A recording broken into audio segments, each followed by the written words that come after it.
Hi, how you going? Jessica from JR Digital.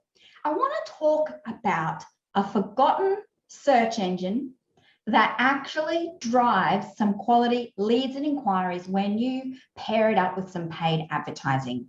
I'm talking about Microsoft ads, or in other words, they used to be called Bing ads.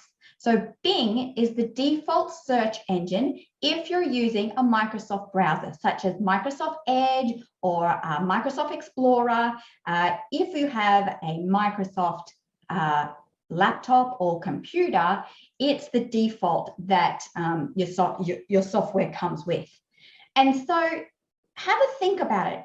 If your ideal client is perhaps a little bit older or a little less tech savvy and is using their laptop or desktop to search for products and services, you may find that more people are unknowingly using Bing as their default search engine to look for your products and services.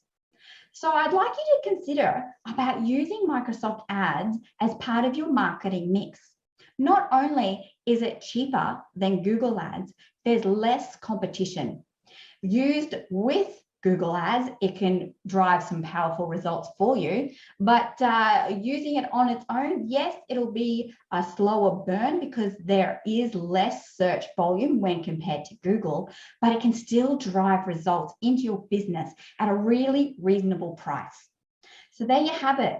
The unspoken, maybe forgotten search engine that could really drive some powerful results. It's a little bit like the little engine that could. Hey, pun intended. I just thought about that then. Isn't that awesome? All right, my friends, if you would like some help with your Microsoft ads, JR Digital is a Microsoft advertising partner, and I'd love to have a chat with you about driving some more business to your website and getting people talking to you. Until then, bye, my friends.